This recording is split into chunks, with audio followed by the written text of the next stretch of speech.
Countdown clock will resume on my mark. 5, 4, 3, 2, 1. T-minus 9 minutes and counting. 9 minutes and counting. Ground launch sequencer now controlling. Automatic sequence has been initiated.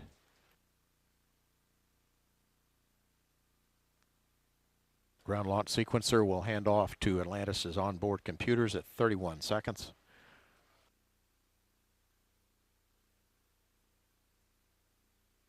We have an optional place to hold at T-minus 5 if necessary.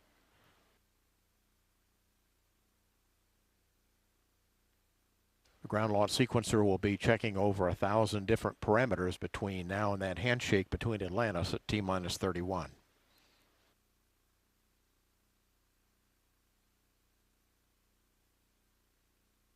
PLT, OTC, connect to central buses to fuel cells per your checklist. OTC, PLT, that's the one.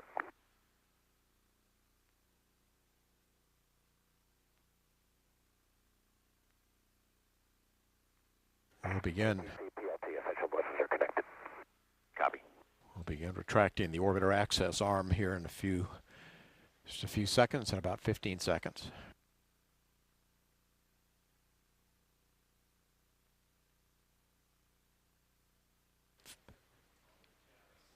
Three fuel cells are good.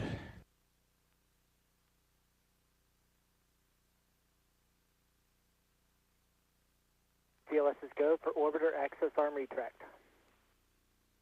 Atlantis, OTC, like Columbus before you, you've braved adversity. We wish you smooth sailing to the new world among the stars. Thanks very much, Jerry. We're looking forward to a great flight. That was orbiter test conductor Jerry Goodson.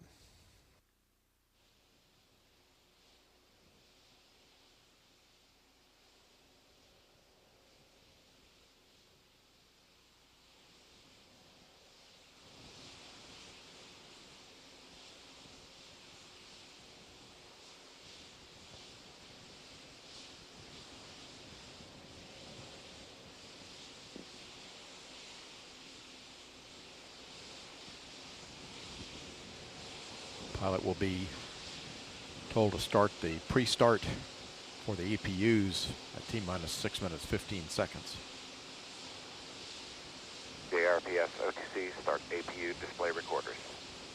JRPS, APU display recorders are running. PLT, OTC, perform APU pre-start. OTC, PLT, APU pre-starts in work.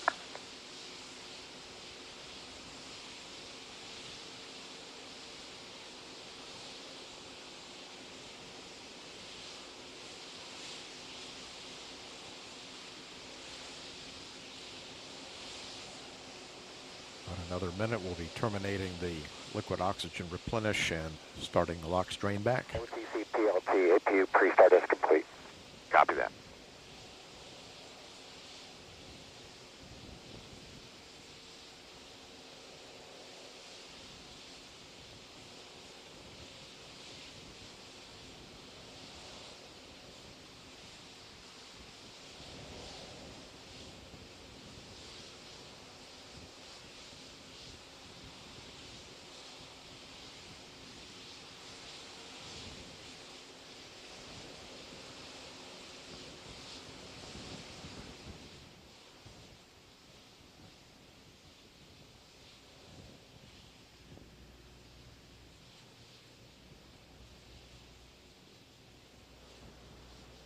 CLS is go for orbiter APU start. PLT, OTC, perform APU start. OTC, PLT, APU starts in work. CDR, OTC, reconfigure heaters. Heater reconfig is in work.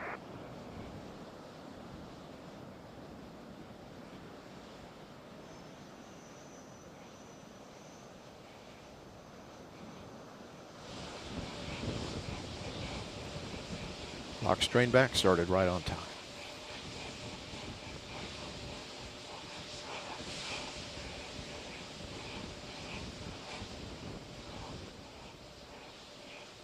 OTC, PLT, APU start is complete. Heater reconfig is complete.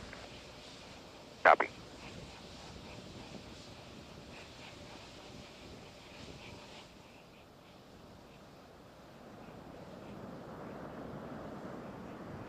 TLS is go for purge sequence 4.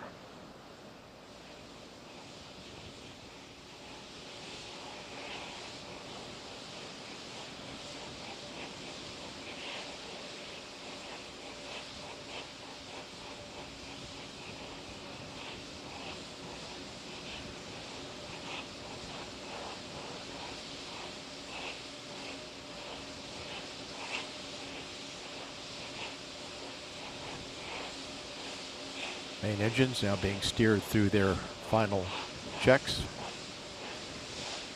Final steering check before main engine ignition.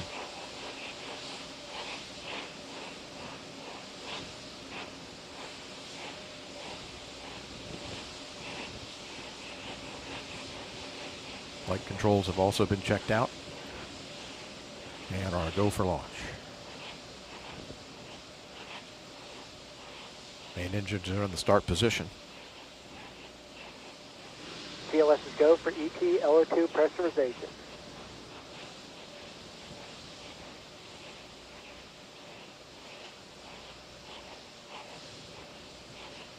PLT, OTC, clear caution and warning memory. Verify no unexpected errors. OTC, PLT, that's smart.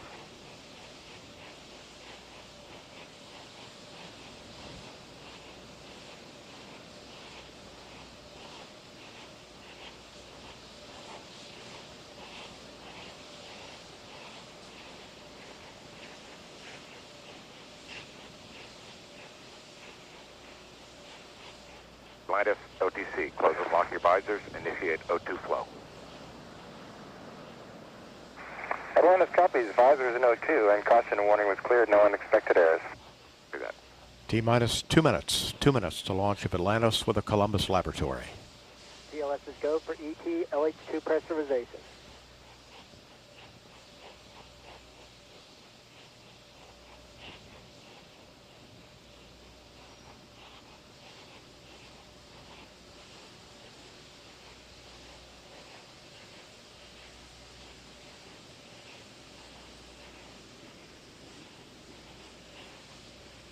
T- 1 minute, 30 seconds.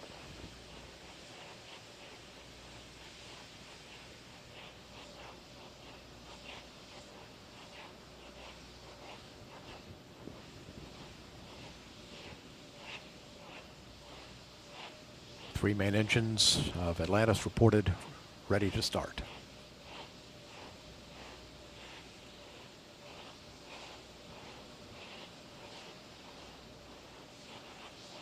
T-minus 1 minute. 1 minute and counting.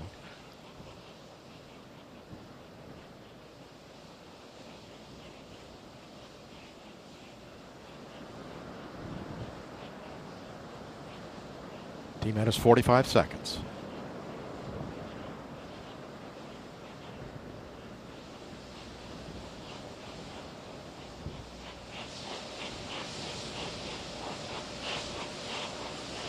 T-minus 31 seconds. Handoff to Atlantis' onboard computers has occurred.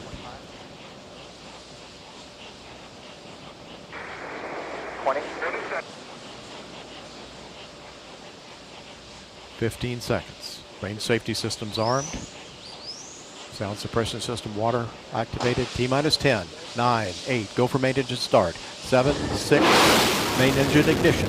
4, 3, 2, 0, and liftoff of Space Shuttle Atlantis as Columbus sets sail on a voyage of science to the space station.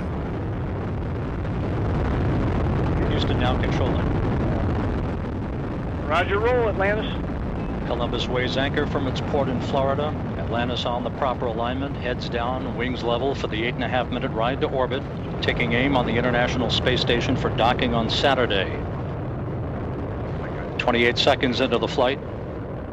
The three liquid fuel main engines soon will throttle back to 72% of rated performance, going in the bucket, reducing the stress on the shuttle as it breaks through the sound barrier.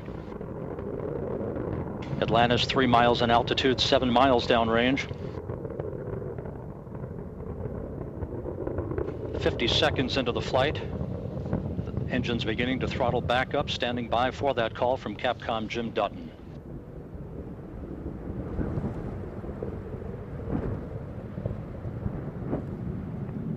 Atlantis, go at throttle up. Atlantis copies. Go at throttle up. The throttle up call acknowledged by Commander Steve Frick, joined on the flight deck by Pilot Alan Poindexter, Rex Walheim, and Leland Melvin. Seated down on the middeck are Stan Love and Hans Schlegel and Leopold Aarts of the European Space Agency. Aarts hitching a ride to his new home on the International Space Station. 1 minute, 30 seconds into the flight. Atlantis already 15 miles in altitude, 16 miles downrange from the Kennedy Space Center, traveling 2,000 miles an hour.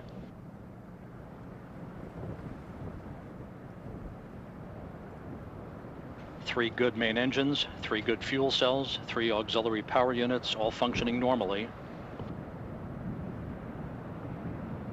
Standing by for solid rocket booster separation.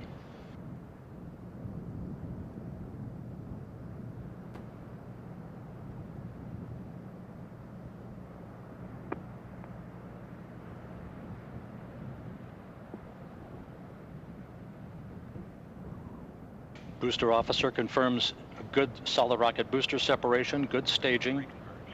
Guidance now converging, the onboard computers commanding the main engines to swivel, aiming Atlantis for its precise keyhole in space for main engine cutoff. And the propulsion officer reports the orbital maneuvering system engines have ignited, providing Atlantis with that extra burst of power for the next 2 minutes, assisting the shuttle and its crew on their climb to orbit. 2 minutes, 40 seconds into the flight. Atlantis 41 miles in altitude. 2 engine tail. Atlantis copies. 2 engine tail. That call from Capcom Jim Dutton to the crew indicating that if we lost 1 main engine right now, we would have enough energy to reach our transoceanic abort sites, but we have 3 solid main engines along with the auxiliary power units and the fuel cells. At the 3-minute mark into the flight, Atlantis 47 miles in altitude, 87 miles downrange, traveling almost 4,000 miles an hour. Atlantis flying on the singular power of its 3 liquid fuel main engines, draining a half a ton of fuel per second from the fuel tank. Coming up shortly on the point of negative return, where the shuttle will be too far downrange, too high in altitude to return to the launch site in the event of an engine failure, but we're flying on 3 solid main engines right now.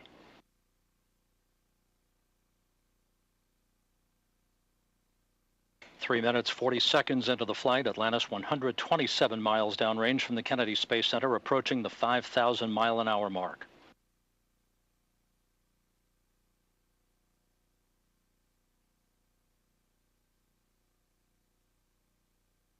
Atlantis, negative return. Atlantis copies. Negative return. And the Environmental Systems Officer in Mission Control reports a good flash evaporator system providing cooling for Atlantis' avionics until the time we open the payload bay doors an hour and a half into the flight.